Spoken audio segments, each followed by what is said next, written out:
Raymond Enetbokian is a sophomore at Morehouse College, the school he calls the best fit for him. Camaraderie and brotherhood that comes along with just being a Morehouse student. Next month, the historically black college will host its most prestigious visitor, President Joe Biden. According to the White House, Biden will deliver the commencement address on campus on May 19th. It's not something that I feel like I would honestly even partake in that commencement. I don't see myself being there. Enetbokian sees Biden's visit as a campaign stop and a political tool in an election year. At the end of the day, this is kind of like something that's on his political agenda to kind of maybe get more young black voters or something. Man, oh man, it looks like the people that are supposed to be supporting Joe Biden aren't really feeling it anymore. I wonder why. Let's talk about it.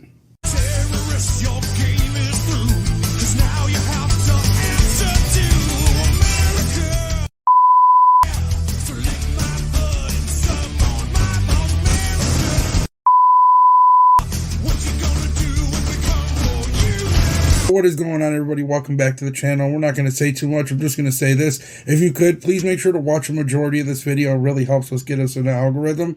But I've been noticing a lot of protests at these colleges lately, and it's really crazy to me that people are so invested in overseas than they are in America. They could care less about where they live, but they care about people that they've never met and countries that they've never been to. So without further ado, let's check this out. First tonight at 11, controversy on campus as Morehouse College selects President Joe Biden to deliver its commencement speech next month. Students and faculty reportedly divided on the decision. So we want to get you straight out to 11 Alive's Joe Ripley live tonight from Morehouse's campus. And Joe, this isn't the first time that a president has delivered a graduation address to an HBCU. That's right, Jennifer. 3 years ago, President Biden delivered a commencement address to graduates at South Carolina State University in Orangeburg. And last year, Howard University graduates heard from President Biden. And now the president will deliver his third commencement address to an HBCU, this time here at Morehouse College in Atlanta. Raymond Enetbokian is a sophomore at Morehouse College, the school he calls the best fit for him. Camaraderie and brotherhood that comes along with just being a Morehouse student. Next month, the historically black college will host its most prestigious visitor, President Joe Biden. According to the White House, Biden will deliver the commencement address on campus on May 19th. It's not something that I feel like I would honestly even partake in that commencement. I don't see myself being there. Enetbokian sees Biden's visit as a campaign stop and a political tool in an election year. At the end of the day, this is kind of like something that's on his political agenda to kind of maybe get more young black voters or something. However you feel about Biden, having a president be willing to speak at a graduation is a tremendous honor. Eugene Sledge supports the president's visit. The Morehouse sophomore says Biden's address could inspire him and others to go to the polls in November, but there are reported concerns among faculty and a potential for protests to break out surrounding the president's visit. And if there are protesters, I just hope that they can do things peacefully instead of violently. President Biden last visited Morehouse in 2022. Vice President Kamala Harris came to the HBCU in 2020 and 2022. This time in 2024, the president will step onto a campus divided over his presence with the coming election as a backdrop to his historical speech. I'm like all for protesting, especially like with the world that we live in right now. Things are just so hectic. I feel like as students, we should have the right to kind of voice our opinions and voice our like different issues that we have on certain topics. We understand this coming Thursday here at Morehouse College, faculty are going to get a chance to discuss the president's visit and discuss the impacts that come along with that. Students are also going to get the opportunity to speak in front of the Morehouse College president. So we'll see what happens there. We're live in Atlanta tonight. Joe Ripley, 11 Alive News. Yeah, I'm sure a lot of opinions will be coming forth there, Joe. Thanks a lot. It really, really seems like they're starting to turn on him. Like the people that are really supposed to be there to support him, they just don't really support him anymore. And I feel like it's their fault. It's not nobody else's fault but their own. They're doing all this. They're making all this political prosecution. People are opening their eyes. They're seeing the inflation going on. They're seeing the rising in gas prices. They're seeing the rising in rent and percentage rates in home mortgages. It is beyond crazy. I am so blessed that I am locked in at my mortgage rate from 2009. And it's not like what it is now because I don't even know if I'd be able to afford it. It is so nuts. But these people are going so hard for other countries. It just doesn't make sense to me. And then we have this. Let's look at this one. The Israel-Hamas war stoking protests across the U.S. at various college campuses. In the Northeast, a pro-Palestinian demonstration at Brooklyn College. And at Columbia University, massive crowds as supporters of both Israel and Palestinians held competing protests. In the nation's capital, American University students gathering in solidarity with Israel. The horror has reached an unimaginable level. While supporters of Palestinians made their presence known. It's scary. I mean, I walked up here with my flag on and I instantly took it off because, you know, people are telling you to be careful. At UNC Chapel Hill, tensions boiling between supporters of the two sides. Arizona State University Students for Justice in Palestine holding a rally today outside the Student Union, one day after the school's Hillel Jewish organization held a vigil in support of Israel. The school acknowledging the distress and concern caused by the week's events in a statement, but some Jewish students say it doesn't go far enough. There was no real statement saying what happened was wrong, which I think is stressing out a lot of the Jewish students. A war of words also playing out in statements from student groups and university's leadership. The University of Florida president issuing a viral statement saying in part, quote, "There is no defense for terrorism. This shouldn't be hard." The NYU Law Student Bar Association president possibly out of a campus title and future job offer at a law firm for writing "Israel bears full responsibility for Hamas's attack" in a weekly bulletin, leaving some of the school's Jewish community on edge. I've honestly been avoiding campus. I didn't go to class this afternoon. The Student Bar Association voting to start the president's removal process as a result, and NYU condemning the terrorist attack on Israel in a statement. At Harvard, its Palestinian solidarity groups initially releasing a joint statement holding the Israeli regime entirely responsible for all the unfolding violence. At the end of the day, this is a group that seeks the destruction of the Jewish race, and it's not the right time to be issuing a pro-Palestinian statement. Backlash quickly ensued, a professor posting a photo of a truck driving around campus showing photos, which he redacted, of some of the students who signed the statement.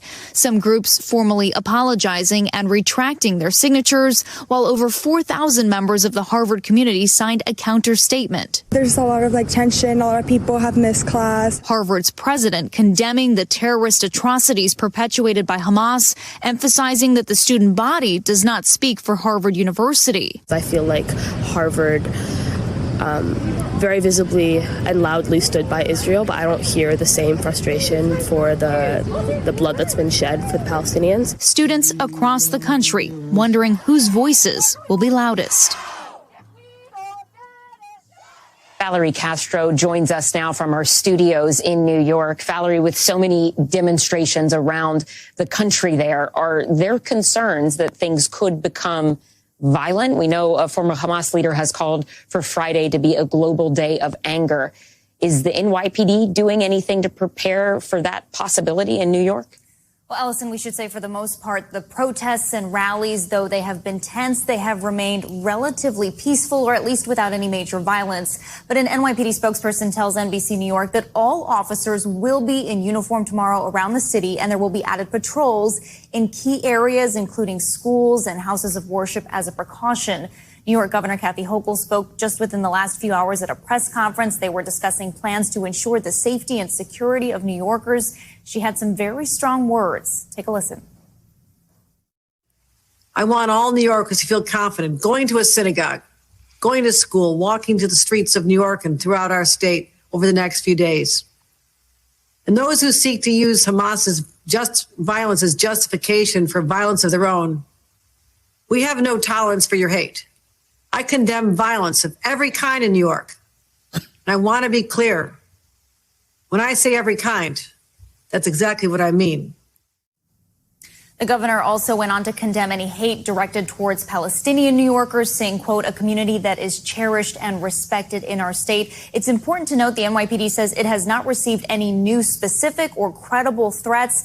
Similar security measures are being taken in other large cities around the country, including around the D.C. area. Thanks for watching. Stay updated about breaking news and top stories on the NBC News app or follow us on social media.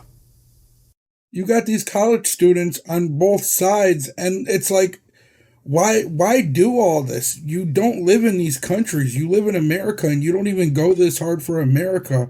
People like this were January 6ers, and they were told as they were terrorists, basically.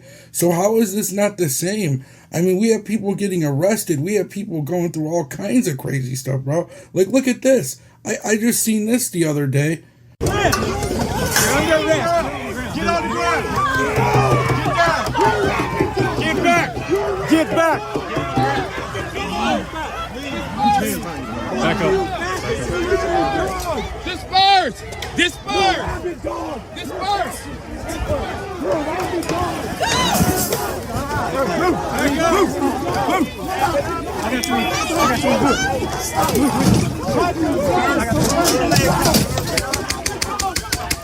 Back up!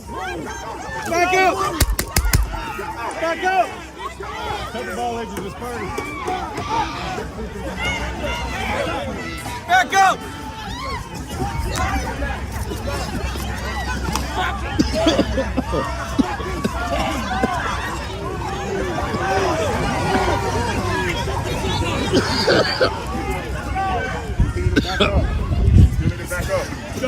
We're with CNN. We're with CNN. Go.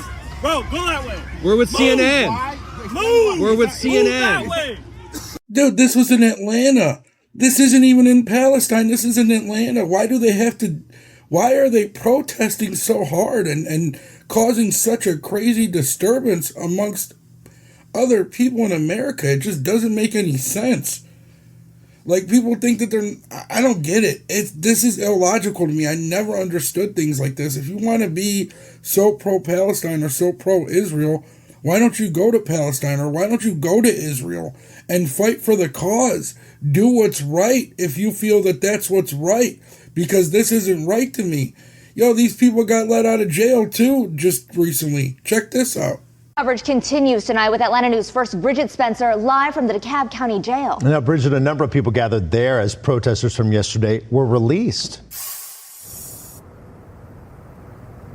That's right. Supporters of those protesters gathered here outside of the DeKalb County Jail. There was a good number of them out here today. There's still actually a little bit of a police presence, although the crowd has pretty much dispersed at this point. Now, we did speak to one of those protesters who told us that his arrest yesterday was unnecessary. Supporters of Emory protesters were posted outside the DeKalb County Jail cheering on the ones arrested as they were released. Among them, David Meir. We were just shoved in a room with the other protesters. We were given the prison food. I was wondering who would show up to be here for me, and I am so relieved that there were people. Meir, who is a student, says he was compliant with officers Thursday, but got arrested anyway. I was following the crowd the whole time. The police of all these different groups just kind of swarmed all at once very quickly as we started leaving the quad. Several of the more than 20 people arrested were released on Friday.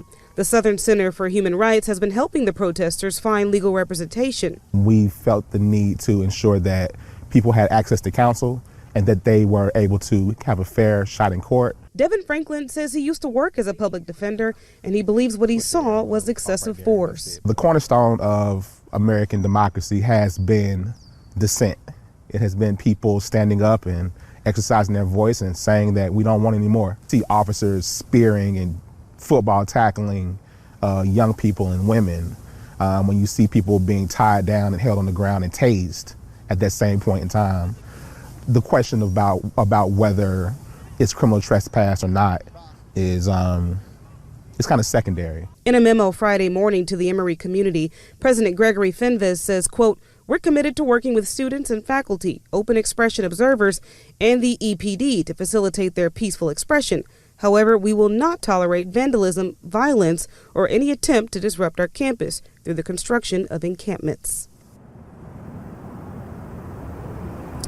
And the Emory president also goes on to say that some of the Emory staff returned today to repair any of the damage that was done there at the quad.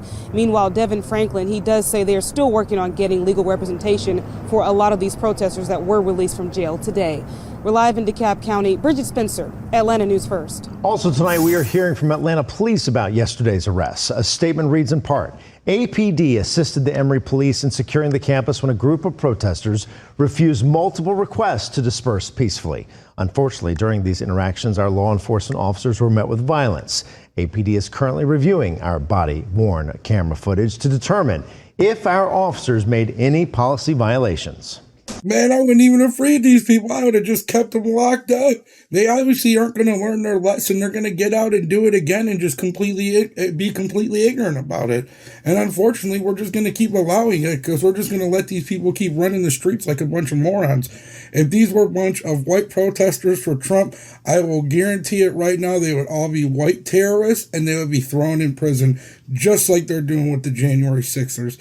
If you don't agree with me, that's fine. Let me know in the comments down below what you feel. But yo, on that one, I'm going to end it. This is crazy to me. Like, what is the purpose of protesting so hard for a country that you don't go to and you've never been to? Even if you've been there before, you've never lived in. Even if you lived there prior, you live in America now. You should be more focused about what's going on over here than overseas. They're always at war with each other, and they're always going to be at war with each other, unfortunately. That's just how it is. That's how times have been. But yo, on that note, I'm ending it. Really appreciate you guys stopping by. If you could, please watch one of these other videos. I really appreciate you. Have a good one. Peace.